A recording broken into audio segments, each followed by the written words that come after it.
A very good morning to you all. Goeiemorgen. Welcome back. Today is the 26th of August 2022. As always, please remember to press the like button, share, subscribe, and press the notification button for our latest videos. On my last video of the 25th of June, I mentioned that I would be going away and only returning end of August. So here I am. And where did I go?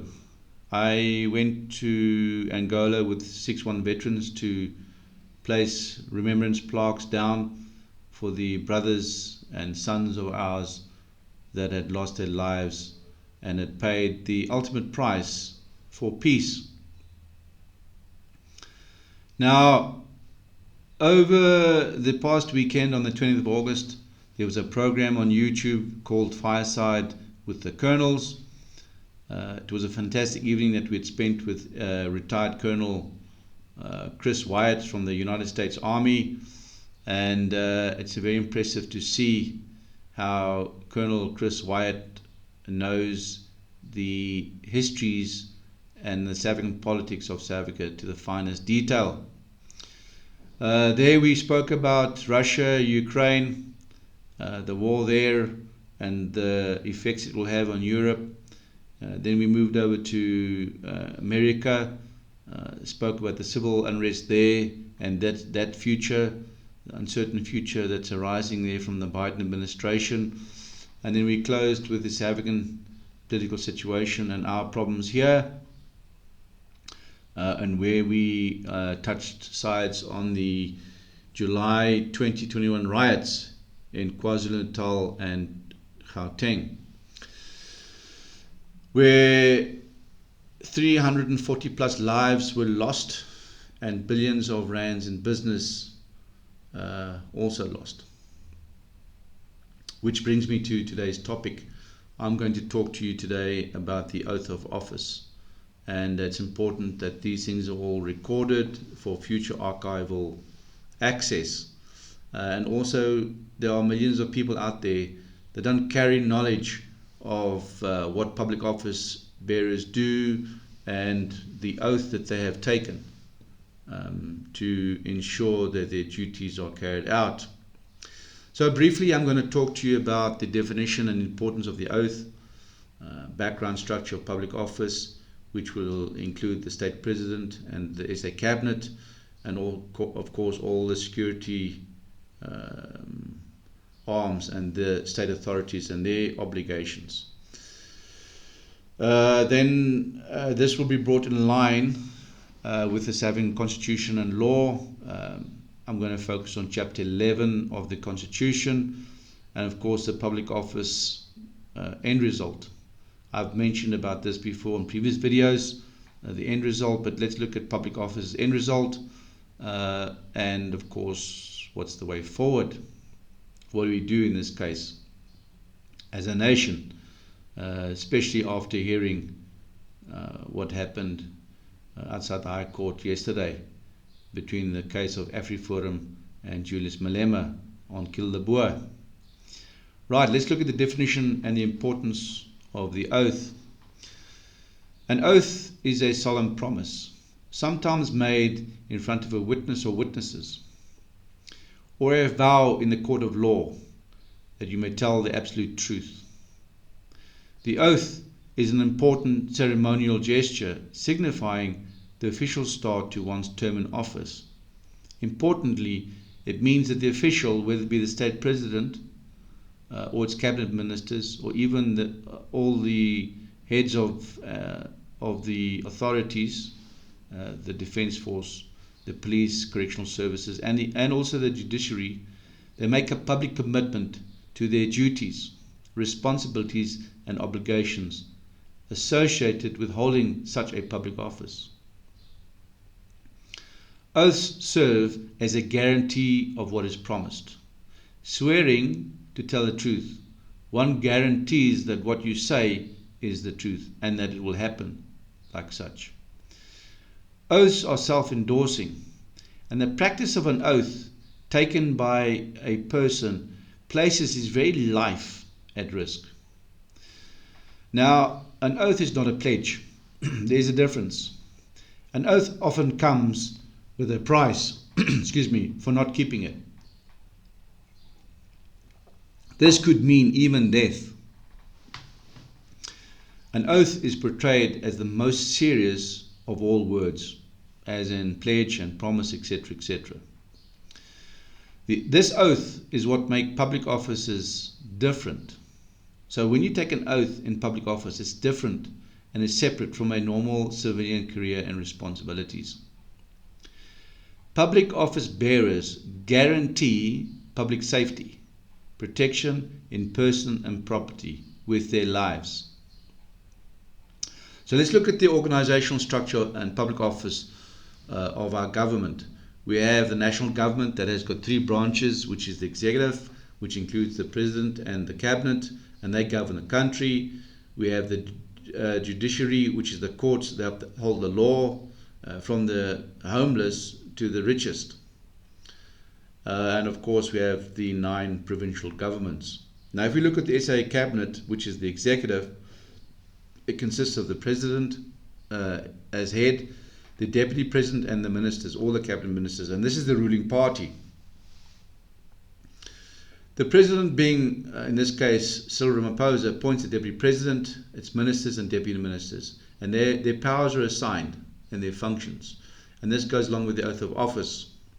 And the state president may also dismiss them should they not be able to do their work. Okay, the presidency is the apex of the South African governance system. It is situated in the Union Buildings, Pretoria, and has a subsidiary office in Tainas, Cape Town. The presidency consists of 8 political principles. I'm not going to mention them all, but the ones of importance is the state president, who is the head of the state and government, the deputy president, who assists the state president, and is also the leader of the government, business, and of parliament. And then you have the minister in the presidency, whereby the state security falls under. State security being the defense force, the police services, correctional services, and also the judiciary. Right, so what's important to read here is the National Assembly from among its members leads the country in the interest of national unity. So this National Assembly leads the country in the interest of national unity in accordance with the South African Constitution and the South African law. Right, now let's look at the constitutional duties of the state president. He must summons Parliament to discuss serious matters, crime, racial division, hate speeches by political leaders. This needs to be addressed by the state president. That's his constitutional duty. The state president delivers the State of the Nation address, as we all know and have seen previously, on each session or year, and the state president is the commander-in-chief of the South African National Defence Force and all its forces, and including the intelligence agencies. The state president, among others, he can represent our nation in talks with foreign countries, enforce the laws that Parliament passes, and also he can call out the troops to protect our nation against any form of attack and or any form of civil unrest, as seen with the July 2021 riots. The question we need to ask is, was this done last year during 2021 of July? Right, the cabinet ministers in office, very briefly, what do? They direct government policy, making decisions about national issues. Of course, they present bills, propose laws from their respective government departments. It's run like a business. Now we move on to the security services. These are the doers. These are the guys that execute orders. They work on orders, they don't work on requests. Now when we focus on chapter 11, sections 198 to 210 in our SA Constitution and in law, everyone has inherent dignity and the right to have their dignity respected and protected. I'll read that again. Everyone has inherent dignity and the right to have their dignity respected and protected. Everyone has a right to live in peace and harmony. This is according to our Constitution and according to Chapter 11, Section 198 to 210. You can go and read it. It's all on Google. Right, let's look at the Defence Force, which is now the Army, the Navy, the Air Force, and the Medical Services. What do commissioned officers do? Being a member of the armed forces, they hold a position of authority. Commissioned officials have a direct authority from a sovereign power and have a commission entrusting them with obligations and duties of an office or post. Governing principles under Section 198, the national security must reflect the resolve of South Africans as individuals and as a nation to live as equals, to live in peace and harmony, and to be free from fear. Let me read that again. The national security must reflect the resolve of South Africans as individuals and as a nation, to live as equals, to live in peace and harmony, and to be free from fear. Section 199 talks about there should be one single defence force and one single police service, but we see many other uniformed members doing the duties of the state services. We see here also under Section 199 that neither the security services nor any of their members may, in the performance of their functions and duties, prejudice a political party's interest. Now, if we look at July 2021, what happened there? Did the security forces take sides, or did they do their job? If we look at Section 200, the Defence Force must be structured and managed as a disciplined military force. The primary objective of the Defence Force is to defend and protect the Republic, its territorial integrity and its people, in accordance with the South African Constitution. Section 201 talks about a political responsibility where, in this case, the Minister of Defence is responsible for their duties in cooperation with the police service. So the Defence Force and the police service must work together, and was this done now during the July 2021 riots. Let's look at the Commissioner of Police and the Police Services, Section 205. Here we read that the National Police Service must be structured also nationally and on provincial level where appropriate. The objectives of the police service is to prevent and to investigate crime, to maintain public order, to protect and to secure the inhabitants of the Republic and their property. Again, let's look at July 2021. Did this happen? Nope. We look at political responsibility under 206. Again, this includes the Minister of Police, which is Becky Selly. Was his duties and obligations met and during the July 2021 riots? Again, no. If we look at intelligence heads, we have various intelligence heads in this country under Section 209 and 210. This regulates their powers and functions and monitoring of civilians and their activities during the July 2021 riots. I'm sure they knew what was going on, or they did not know what was going on. But they are the advisory to the presidency and to the armed forces. Was this done? Well, it doesn't look like it because nothing happened. Then, of course, the judicial system. We can see now from yesterday's ruling of AfriForum and Malema that this thing was a failure, and that Kill the Boer is seen as freedom and expression of speech, and not as a hate crime. So yes, we have a problem. The judicial system doesn't work.